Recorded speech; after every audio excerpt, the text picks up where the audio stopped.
The Habs make a big roster move before tonight's game against Nashville as David Savard is officially active and back on the first pairing. That plus a couple other injury updates. We'll be diving into what that could mean for the Habs moving forward, plus talking a bit about this brutal loss to the Nashville Predators, but some nice positives to take out of it, all on this episode of Habs Digest. We're going to jump right into this first, and this is pretty significant. I know a lot of people are kind of like, oh, well, no, maybe not, but this is a first pairing defenseman coming back, and we'll talk about its impact on the game tonight a bit later, but we got to talk about how, first of all, Michael Pezzetta took Tanner Pearson's spot in the lineup. Jake Allen got the start, and David Savard returned to the lineup. And decision will be made after moments regarding which defenseman will sit. That ended up being Gustav Lindstrom, who went from first pairing to nothing, and David Savard went from nothing to first pairing. Jesse, there's a lot to take in here. I think first, maybe Michael Pezzetta getting a good increased opportunity with Tanner Pearson out. It could be nice for him, and could be nice to bring back some of that grit that maybe we're missing with Arber Xhekaj.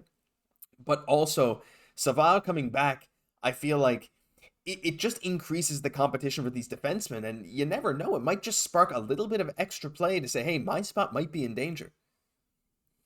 It's very true. Yeah, with Pezzetta back, he's always trying to take advantage of whatever ice time he gets. So he's definitely coming there with the energy and a couple big hits, a couple even scoring opportunities tonight. That being said, sometimes that aggression that we like to see and that energy sometimes can lead him to getting kind of caught out of position a couple times as well. But his energy is always a welcome addition, and when we have some injuries and everything else like that, nice to see him kind of come up and everything else like that. So a little bit of a mixed bag tonight from Pezzetta, and with Savard, nice to see him back again, wasting no time, like blocking shots, just comes back from having a broken hand and really not wasting any time, just showing what a fearless player that he is. So kind of nice getting a vet back, getting his feet underneath him here. So I know a lot of our young guys probably appreciate having David Savard back tonight. Yeah, I mean, his pregame interview was awesome too. He said he loves the direction the team's going, even though he might be one of the top defenseman trade candidates. He was not on that trade bait list like Mike Matheson was.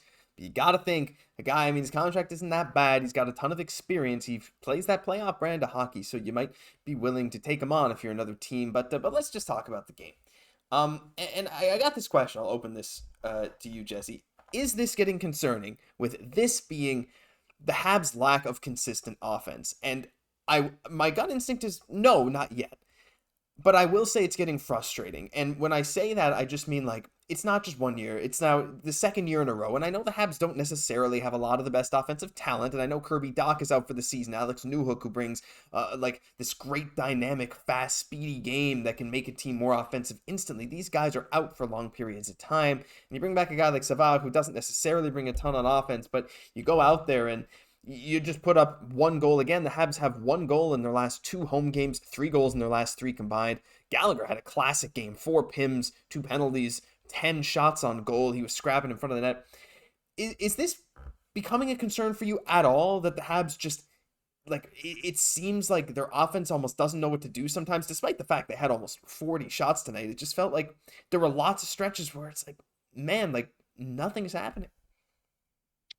I don't think, their system, their concepts are broken, but I definitely think that they could use some adjusting. Like, I think we have the personnel. I just think a couple of the things that we're doing right now, we're trying to kind of force things that aren't exactly there. And I feel like a big part of why we lost the game tonight was this coming down to special teams. We were 0 for 5 in terms of our power play opportunities. Nashville was able to convert on their power plays. And that was basically in a 2-1 hockey game. That was really the difference tonight. And I'd love to hear from you, Josh, like just to hear what you think. And even like from the community as well. Like, what do we think of our power play entry right now? Like the famous drop pass where we're kind of, bringing it back and allowing that guy to come in, because it seemed like the problem for the power play and very early on in the game where we're having these opportunities, we're just failing to get set up. And the big thing on a power play often, it's no rocket science. Like for every team, you need to gain the zone with speed. You make a couple quick passes because there's going to be pressure there. And from there, you can get set up. You need to make like 1 or 2 passes under pressure. And from there, you can kind of assert your dominance in the offensive zone and really get some good looks from there. I just feel like sometimes when we're allowing that last guy, is we're getting the defense so set up so that we're not really having that space to create those couple quick plays to get set up by always having, the trail man enter the zone on the power play. Because I know that the power play has been an issue. At the beginning of the year, it was working. right? But it's kind of trailed off. We've seen it being an issue last year, and even with goal scoring. Again, special teams power play, like that's where you go to score. If we're kind of missing in the goal scoring department, you got to look at fixing the power play as your first thing. I feel like how you're setting up on the power play, that's so fundamental. So I feel like at what point does Martin St. Louis kind of look at this and maybe adjust this? Is it okay? Do you kind of still keep trying in your opinion? Do you feel like this is something like we need to change right away? I mean, I have not been the biggest fan of it since last year. And last year we made a lot of videos talking about Alex Burrows and how there was a lot of big things that needed to change with the power play. And this year we started pretty well, but now, especially with Caufield not having the scoring touch that he did last year, at least not yet, you don't know if there's some lingering effects from that shoulder. I mean, I saw some people saying that injury, while you can still play through it now, and it's good to be playing through it, it might not fully get back to what it was until later in the season. Not sure. We'll see about that.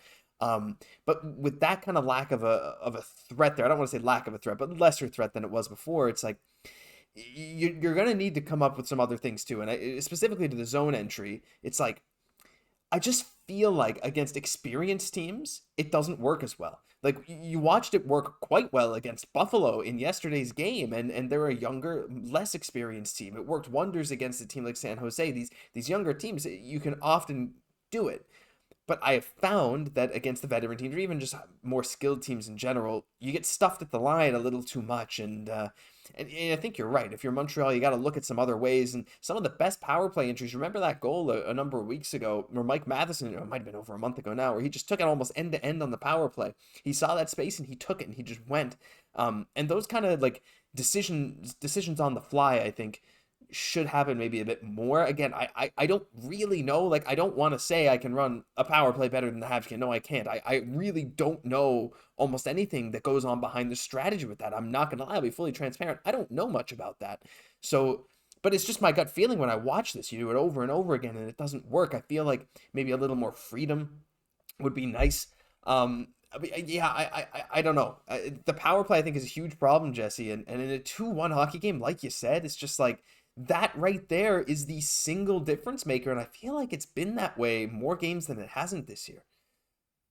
It's very true. And what we see for like a lot of the best teams in the league, like how they win and kind of what the difference maker in this game was, like we were having a hard time getting like high danger opportunities. But then Gallagher especially started driving a lot of pucks kind of towards the net. And I love the point you made about Matheson. Like sometimes when we're coming in the zone, we have those great opportunities.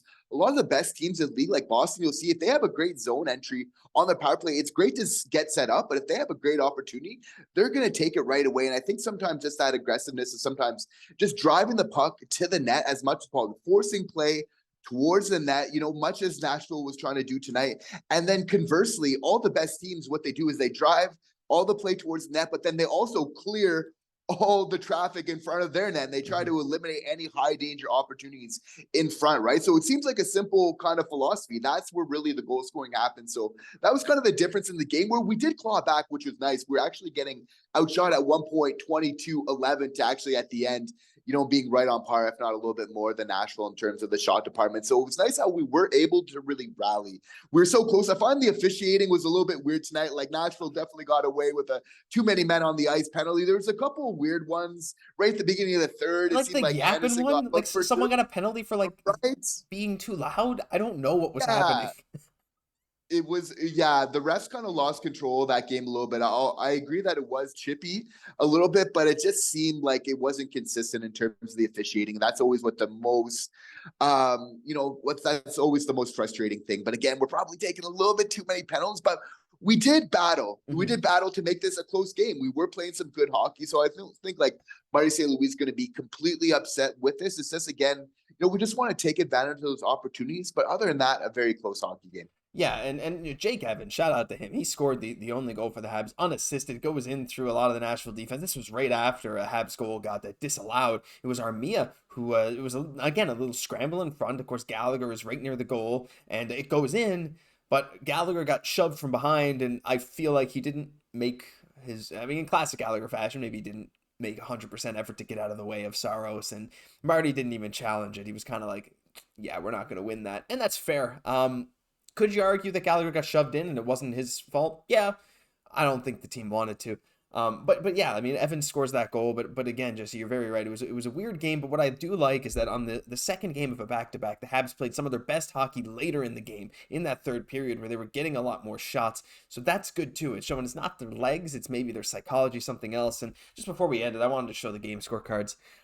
You'll see Slafkovsky, Caufield, and Suzuki all near the bottom. And I'm sure a lot of you Slafkovsky haters, because I mean, we were pumping up Slafkovsky constantly because he has looked amazing. Definitely not his game tonight, but it wasn't Caufield's or Suzuki's either. That line just didn't put it together. The Dvorak Gallagher line was amazing. That line actually, well, it's actually funny. You see Anderson down there, who was with them, but then partway through the game, they moved Armia up there with him.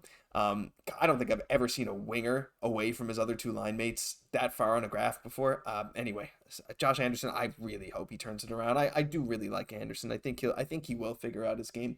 But like you said, Jesse, I think that graph kind of shows it. When that first line's cooking, the team cooks. When that first line's not cooking, the team doesn't. And I guess we have a lot of depth, but it sure seems like that first line is really, really driving our winning force. As it should, it's really where, the difference makers on your team are, right? So, it's really up for them to be the heartbeat of this team, in a lot of ways.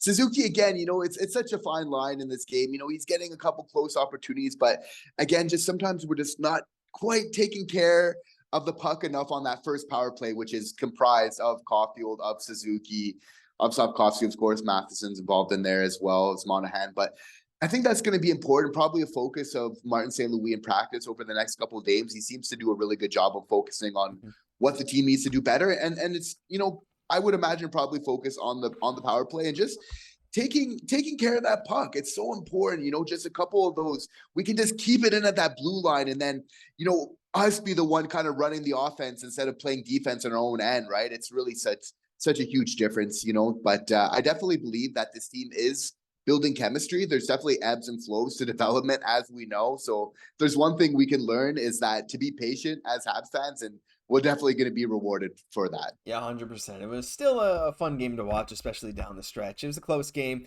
Habs didn't come out with the win. UC Saros put on a stellar performance. Also, shout out Jake Allen, who actually played really well. We didn't really talk about him. I thought he made some stellar saves. So sorry for saving that to the end, Jake Allen. I know, obviously, you watch every episode, right? Maybe not. But regardless, yeah, that's going to do it for now for this episode of Habs Digest. If you enjoyed, leave a like, comment, subscribe to the channel. We're so close to 10,000 subs, and we really appreciate all your support. Next game, Wednesday versus Pittsburgh. Be back here. We'll have another reaction for you. I'm Josh Gosse, my co-host, Jesse Poirier. We'll catch you in the next one.